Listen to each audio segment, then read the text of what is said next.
வணக்கம் குரு ஜோதிடம் சேனல் நேர்களே, நான் உங்கள் அன்பான சயின்டிபிக் வேதிக் அஸ்ட்ராலஜர் அஸ்ட்ரோரங்கி பேசுகிறேன். நல்லது நினைப்போம், நல்லதே நடக்கும். இந்த வீடியோல நம்ம என்ன பார்க்க போறோம்னா, மீனராசிக்காரர்களுக்கு 2026 எத்தகைய ஒரு ஆண்டாக இருக்க போகிறது. சயின்டிபிக் வேதிக் அஸ்ட்ராலஜி முறையில எந்த விதத்தையும் மிகைப்படுத்தாமல் உள்ளது உள்ளவாறு நம்ம பார்க்க போறோம். பரிகாரங்கள் மிகைப்படுத்தி பார்ப்பது அது மாதிரி விஷயங்களே இல்லாமல் அறிவியல் சார்ந்த முறையில நம்மளுடைய போன ஜென்மத்தில் செய்த பாவ புண்ணியங்களுக்கு ஏற்ற மாதிரி இந்த ஜென்மத்தில் நம்மளுடைய வாழ்க்கையில் சாதகமான வாழ்க்கை சம்பவங்களும் சாதகமற்ற வாழ்க்கை சம்பவங்களும் எப்படி உருவெடுக்கிறது, அதுக்கு ஒளி தத்துவம் எப்படி செயல்படுகிறதுங்கிறது மிகைப்படுத்தாமல் உள்ளது உள்ளவாறு பார்க்க போறோம். இது பாருங்க, இந்த ஆண்டு கிரகம் என்று சொல்லப்படுகிற குரு சனி ராகு கேதுகளை வைத்து பார்க்கக்கூடியது. இது ஒரு பொதுவான பலன் தான். துல்லியமான பலன்கள் உங்களுடைய ஜென்ம ஜாதகத்தில் பார்க்கும்பொழுது ஒண்ணுமே நாம சேர்த்து பார்க்க முடியும்.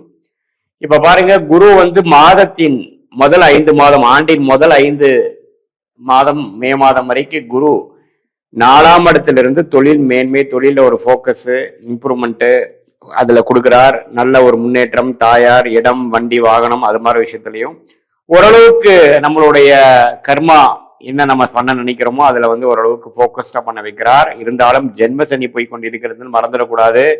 ஸோ எல்லாமே கொஞ்சம் ஸ்ட்ரெஸ்ஸாக தான் இருக்கும். மைண்டு கிளாரிட்டியோட இருக்காது. நம்ம அப்பப்போ டென்ஷன் கொடுக்கும். சில பேர்த்துக்கு உடல் உபாதைகள் வரலாம், சில பேர்த்துக்கு திடீர்னு சில செட்பேக்ஸ் வரலாம், சில பேருக்கு இந்த உறவுகளில் பிரச்சனை வரலாம். அது மாதிரி பல விஷயங்கள் அப்ஸ் அண்ட் டவுன்ஸ் இருக்கக்கூடிய அமைப்புகள் கொடுக்கக்கூடிய ஒரு ஜென்மசனி தான் போய் கொண்டிருக்கிறது. எல்லாத்திலையும் கவனம் தேவை. அதே சமயத்தில் ராகு 12ஆம் இடத்திலிருந்து குருவின் பார்வை பெற்று விரயங்கள், கோயிலுக்கு போகிறது, வெளிமாநிலம் போகிறது, வெளிநாடு போகிறது, அது மாதிரி எண்ணங்கள் இருக்கிறவங்களுக்கு எல்லாம் டக்கு டக்குன்னு நடக்கும். விரயங்கள் அதிகமாக உண்டு. சிறு சிறு விரயங்களும் சிறு சிறு பிரயாணங்களும் உண்டு. அதே சமயத்துல 6ல குரு இருக்கிறது ஓரளவுக்கு நல்லதுதான்.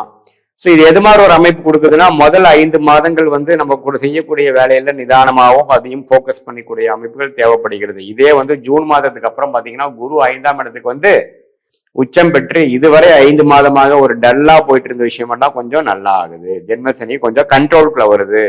உச்ச குருவு ராசியையும் ஜென்மசனியில் பாதிக்கப்பட்ட சனியையும் பாக்குறனால திருட்பலம் பெற்று மனம் தன்மை அடைகிறது, டென்ஷன் குறைகிறது, நம்ம வாழ்வாதாரம் இம்ப்ரூவ் ஆகுது. 11ஆம் இடம் என்று சொல்லப்படுகிற லாபஸ்தானத்தை பார்த்து இதுவரை செய்த உழைப்புக்கு தக்க ஒரு லாபம் கிடைக்குது. சில கடன்கள் குறையுது, சில பிரச்சனைகள் முடியுது, பம்பு வழக்குகள் கொஞ்சம் மீண்டு வரும், உடம்பு உபாதைகளை மாற்றினவங்களுக்கு ஒரு நல்ல ரிசல்ட் கிடைக்குது. ஸோ ஜென்மசனி பார்த்தீங்கன்னா மீனராசிக்காரர்களுக்கு ஜூன் மாதத்திலிருந்தே அதோட தாக்கங்கள் குறைவதே நீங்கள் பார்ப்பீர்கள்.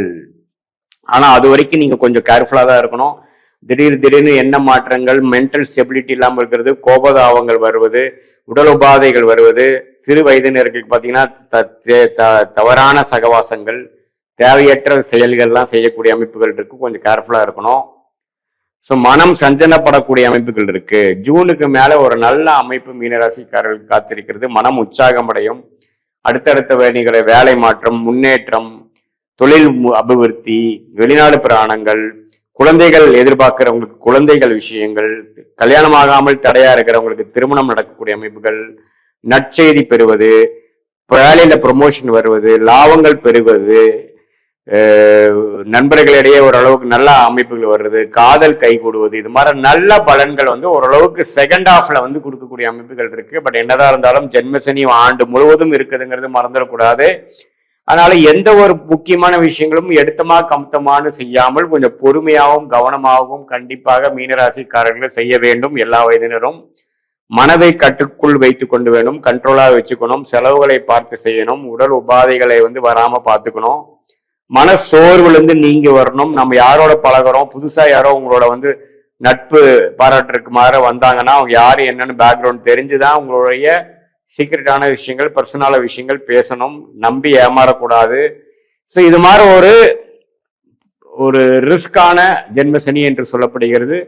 சில பாதிப்படைஞ்ச ஜாதங்களுக்கு சில பெரிய பாதிப்பும், பாதிப்பு இல்லாத ஜாதங்களுக்கு ஒரு சின்ன பாதிப்பும் கொடுக்கக்கூடிய அமைப்பு தான் இந்த ஜென்மசனி. அது குருவின் பார்வை ஜூன் மாதத்திலிருந்து வருவதனால அதிலிருந்து கொஞ்சம் பிரச்சனைகள் இல்லை, கொஞ்சம் குறையும், எல்லாமே கொஞ்சம் தன்மையா வரும். நம்ம அதிலே சொன்ன மாதிரி இது ஒரு பொதுவான பலனே தவிர உங்களுடைய ஜென்ம ஜாதகத்துல நீ என்ன தேதியில எந்த ஊர்ல எந்த டைம்ல பிறந்தீங்க வைத்து உங்களோட லக்னம் என்ன, லக்னாதிபதி எப்படி இருக்கிறார், 2ஆம் இடம், 3ஆம் இடம், 4ஆம் இடம்லாம் எப்படி இருக்கு, ஒரு கிரகமும் எந்த ஸ்தானபலம் திக்பலத்தில் இருக்கிறார், எந்த பாவம் அதிகமா வேலை செய்யுது, ஆட்சி உச்சம் பெற்றிருக்குதா, அப்ப என்ன தசாபுக்திகள் போய் கொண்டிருக்கிறது, யோகமான தசாபுக்திகளா அல்லது சுமாரான தசாபுக்திகளா, தசநாதன் புக்திநாதனும் இப்ப நம்ம சொன்ன கோச்சார் அண்ட் டிரான்சிட் அஸ்ட்ராலஜில எது மாதிரி அமைப்பு இருக்குங்கிறதா ஒரு சேர்ந்து சயின்டிபிக் வேதிக் அஸ்ட்ராலஜி முறையில எதையும் மிகைப்படுத்தாமல் உள்ளது உள்ளவாறு அப்படியே நம்ம பார்க்கும் பொழுது அடுத்த வரக்கூடிய காலகட்டங்கள் நமக்கு எப்படி ஓபன் அப் ஆகுது, எது மாதிரி விஷயங்கள் நமக்கு தென்படுகிறது, எது மாதிரி டைரக்ஷன்ல நமக்கு வாழ்க்கையை திரும்பக்கூடிய அமைப்புகள் இருக்கு, நம்மளுடைய பிராப்தங்கள் என்ன, எது நமக்கு நடக்கிற மாதிரி இருக்கு, எது நமக்கு நடக்கிற அமைப்புகள் இல்லை, எது மாதிரி ஒரு துறை நமக்கு ஒத்து வரும், எந்த நேரத்தில் எது செய்யலாம், திருமண விஷயமா இருந்தாலும் சரி, தொழில் மேன்மையான விஷயங்களா இருந்தாலும் சரி, வேலை விஷயமா இருந்தாலும் சரி, உயர் படிப்பு விஷயமா இருந்தாலும் சரி, ஹெல்த் விஷயமா இருந்தாலும் சரி, எந்தெந்த நேரத்தில் எது மாதிரி விஷயங்கள் செய்யலாம், நம்மளுடைய பிராப்தங்கள் என்னங்கிறது நம்ம தெரிந்து கொண்டவையானால் தேவையற்ற மன உளைச்சல், தேவையற்ற பண விரயங்கள், தேவையற்ற சமய விரயங்கள் எல்லாம் தவிர்த்து நமக்கு என்ன நேச்சுரலா நமக்குடைய ஜாதக பிரகாரம் நம்மளுக்கு என்ன வருதோ அதை தெரியும் பொழுது உங்களுக்குமே அதே மாதிரிதான் இருக்கும். ஜாதகர் என்ன சொல்லுதோ அதே மாதிரி உணர்வு தான் உங்களுக்கு இருக்கும். அது வேற சொல்லுது, நம்ம வேற சொல்றங்கிற மாதிரி வராது. ஏன்னா உண்மையான ஜோதிடம் எப்படி இருக்குன்னா, நீங்க என்னவோ அதுதான் காமிக்கக்கூடிய பிரதிபலிக்கக்கூடிய அமைப்பு தான் இருக்கு.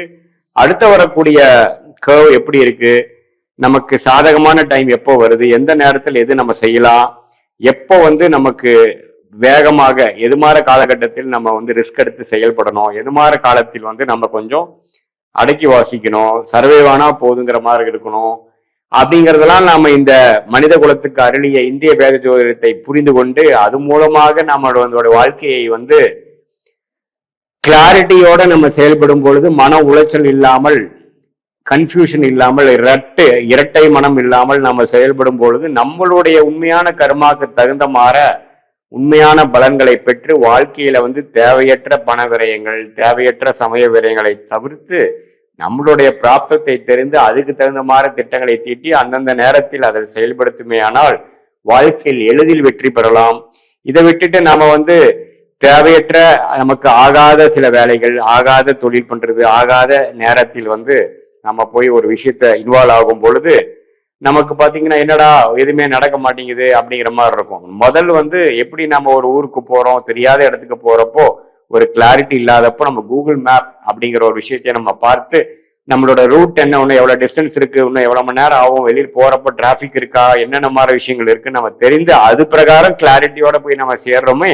அதே போல எந்த நேரத்தில் வாழ்க்கையில எந்த ஸ்டேஜ்ல உங்களுக்கு சில விஷயங்கள் புரியல, என்ன பண்றதுன்னு தெரியல, கிளாரிட்டி எப்போ கொஞ்சம் மிஸ் ஆகுற நேரத்துல உண்மையான ஜோதிடரை பார்த்து சயின்டிபிக் வேடிக்கை அடிப்படையில எந்த விதத்திலையும் மூட நம்பிக்கை போகாமல் உள்ளது உள்ளவாறு உங்களுடைய பிராப்தத்தை தெரிந்து கொண்டு அதுக்கு தகுந்த மாதிரி வாழ்க்கையில செயல் திட்டங்களை செலுத்துவே ஆனால் கண்டிப்பா வாழ்க்கையில் எளிதில் வெற்றி பெற முடியும் என்று சொல்ல விரும்புகிறேன். மீண்டும் மற்றொரு காணொளியில் சந்திப்போம். நன்றி, வணக்கம்.